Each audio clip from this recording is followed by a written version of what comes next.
پہلے حصے میں ہم نے دا ویسٹ لینڈ کے حوالے سے بات کی، تو اس کا پہلا حصہ مردوں کی تدفین اور اس میں جو علامتیں استعمال ہوئی تھیں، ان علامتوں میں پتھریلے کوڑے، شکستہ اصنام، بے جان درخت اور سرخ چٹان، یہ سب انتہائی گہری علامتیں ہیں۔ پتھریلے کوڑے سے مراد جنگ کے بعد یورپ کی انتشار زدہ اور پریشان کن زندگی ہے۔ مادہ پرستی، بے حسی اور مالی مفادات کی دوڑ میں مبتلا معاشرہ ایک بے جان درخت اور خشک پتھر کی مانند ہے، جس کی بدولت سماجی اور اخلاقی اقدار اس طرح شکستہ اصنام کے ڈھیر میں بدل جاتی ہیں جیسے مشرق میں چمکتے ہوئے سورج کی کرنیں ٹوٹی ہوئی مورتیوں پر پڑ رہی ہو۔ یہاں پر مشرق کی اصنام پرستی سے استفادہ کرتے ہوئے یہ استعارہ استعمال کیا گیا ہے۔ ابن آدم ازل سے اب تک مذہبی ارتقاء کی بے شمار منزلوں سے گزرا ہے، لیکن اس نے مذہب کی روح کو بھلا دیا ہے۔ اب یہ مذہبی اقدار بھی شکستہ اصنام کے ڈھیر میں تبدیل ہو چکے ہیں، لیکن علاج اب بھی وہی ہے۔ سرخ چٹان کے سائے سے مراد یہاں پر مذہب ہے کہ مذہب ہی روحانی اقدار کی بالادستی قائم کر سکتا ہے۔ اس حصے میں زندگی کو خاموش اور ویران سمندر کہتے ہوئے مادام سوسومسٹرس کا بھی ذکر ہے۔ مادام سوسومسٹرس مشہور روشن ضمیر کو سخت زکام ہو گیا تھا، پھر بھی وہ یورپ کی سب سے عقل مند عورت سمجھی جاتی ہے، اور اس کے ہاتھ میں خطرناک تاش کے پتے ہیں۔ جناب عزیز احمد کا کہنا ہے کہ مادام سوسومسٹرس اور اس کے تاش کے پتے انسانی حیات اور انفرادی زندگی کی تلمیحات ہیں۔ اس حصے کا اختتام بھی خاصا فکر انگیز ہے۔ نظم کے مرکزی کردار کا پارک میں پہنچنا، عشق کا ایک بے جان اور بیکار منظر دیکھنا، محبت کا محض جسمانی تعلق تک محدود ہو جانا، پھر تاش کے پتوں والی عورت سے ملاقات کرنا جس کے ہاتھوں میں وہ تصویر نہیں ہے جس میں سلیب سے لٹکا ہوا شخص دکھایا گیا ہو، ایک غیر حقیقی شہر، ان ریئل سٹی کا نقشہ کھینچنا، انسانوں کی ایک بھیڑ کا اپنے پیروں پر نظریں جمائے مردوں کی طرح چلتے جانا، نظم کے مرکزی کردار کا ایک شخص سے ملنا جو جنگ میں اس کا ساتھی تھا، ایک لاش کو چوری چھپے دفن کرنے اور کتے کو اس زمین سے دور رکھنے کی باتیں کرنا، انتہائی گہری معنویت کے حامل واقعات ہیں۔ غیر حقیقی شہر سے مراد لندن، بظاہر لندن مراد ہے کیونکہ اس میں لندن کی ایک سڑک اور ایک پل کا بھی ذکر ہے۔ مردوں کی بھیڑ سے مراد دانتے کے جہنم کا منظرنامہ ہے۔ جنگ سے مراد پہلی جنگ عظیم، لاش سے مراد انسانی اور اخلاقی اقدار کی لاش، اور کتے سے مراد انسانی ضمیر ہے۔ ڈاکٹر جمیل جالبی لکھتے ہیں، کتا ضمیر کی علامت ہے۔ ایسا معلوم ہوتا ہے کہ اس شہر کے لوگ کسی جرم کو پوشیدہ رکھنے کی کوشش میں چٹکی لیتا ضمیر لیے پھر رہے ہیں، یہی دراصل جہنم ہے۔ نظم کا دوسرا حصہ شطرنج کی بازی، اے گیم آف چیس، تہذیب حاضر اور تہذیب مغرب کی اسی مصنوعی چمک دمک کی طرف اشارہ کرتا ہے جسے علامہ اقبال نے جھوٹے نگوں کی ریزہ کاری سے تشکیل دیا تھا یا ریزہ کاری کہا تھا۔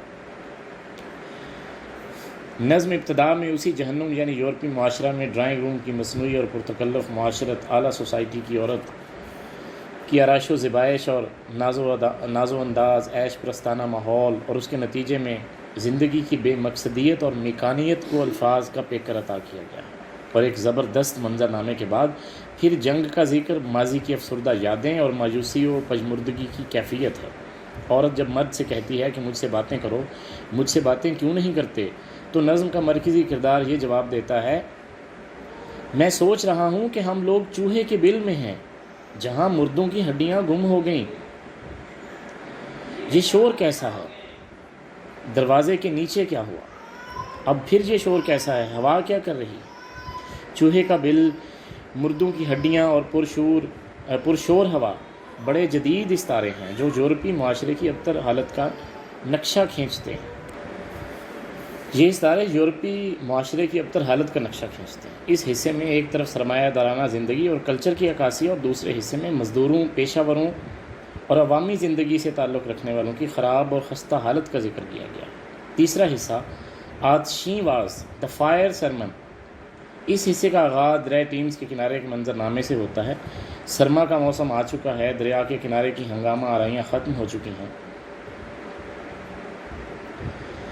تجارت، جنس، دولت پرستی، گناہ اور عیش و نشاط کے تاثرات اس حصے میں بڑی شدت کے ساتھ بیان ہوئے ہیں۔ نظم کا مرکزی کردار دریا کے کنارے بیٹھ کر آنسو بہا رہا ہے، اور ساتھ ساتھ اس کے کانوں میں چوہے کی دوڑ، اور ہڈیوں کی کھڑکھڑاہٹ کی آوازیں بھی آ رہی ہیں۔ نظم کے اس حصے میں ٹائرسس کا کردار بہت اہم ہے، جو نیم مرد ہے اور نیم عورت، کیونکہ اس کردار میں اس نظم کے تمام مرد اور عورتیں باہم آ کر مل جاتے ہیں۔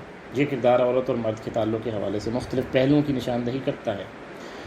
اس حصے کے اختتام پر آگ اور جلن کے تاثرات بھی سامنے آتے ہیں۔ یہ آگ ہندو فلسفے کے مطابق تزکیہ نفس کا وسیلہ بنتی ہے۔ اس حصے کا عنوان اصل میں مہاتما بدھ کے ایک خطبے آتشی واز سے ماخوذ ہے۔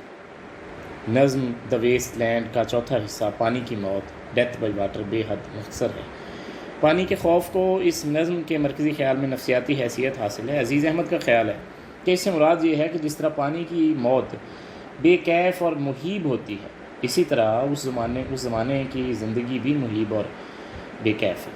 جبکہ ڈاکٹر جالبی کا خیال ہے کہ پانی اگرچہ خوشحالی اور زرخیزی کی علامت ہے، لیکن یہاں کے لوگ زرخیزی یعنی زندگی سے ہوشیار رہنے کی ہدایت پاتے ہیں۔ نظم کا آخری حصہ بادل کی گرج نے کیا کہا، واٹ دا تھنڈر سیڈ میں نظم کا مرکزی کردار رفتہ رفتہ موت کی طرف جاتی ہوئی زندگی پر نوحہ کناں ہے۔ وہ پتھریلی چٹانوں میں بے آب و سراب بھٹک رہا ہے اور کہتا ہے، چٹان میں ایک چشمہ ہوتا، کاش پانی کی آواز ہی ہوتی، تیتری یا سوکھی ہوئی گھاس کے گیت کے بجائے چٹان پر پانی کی آواز ہوتی۔ پانی غالباً روحانیت اور تصوف کے سرچشمے کے طور پر ایک اہم استعارہ ہے۔ ایسی پیاس اور سراب کے عالم میں نظم کا مرکزی خیال عالم تصور میں ہندوستان میں یعنی وادی گنگو جمن میں پہنچ جاتا ہے، جہاں کالے بادل گرج رہے ہیں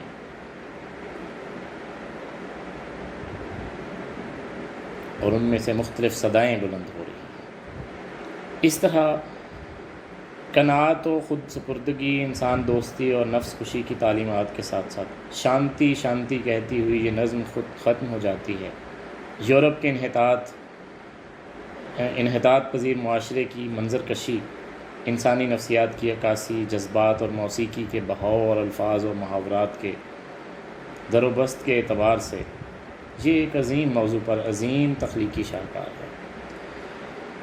گویا ایلیٹ کے نزدیک یورپ ایک خرابہ ہے اور اسے نئی زندگی دینے کے لیے ابر رحمت کی ضرورت ہے، جو خود آسودگی اور مادی فارغ البالی سے نہیں بلکہ روحانی ریاضتوں اور حالات حاضرہ کے مکمل جائزے سے ہی ممکن ہے۔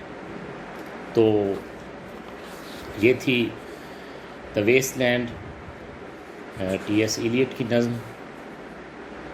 امید ہے کہ آپ کو سمجھ آ گئی ہوگی۔ فیڈ بیک وغیرہ کے لیے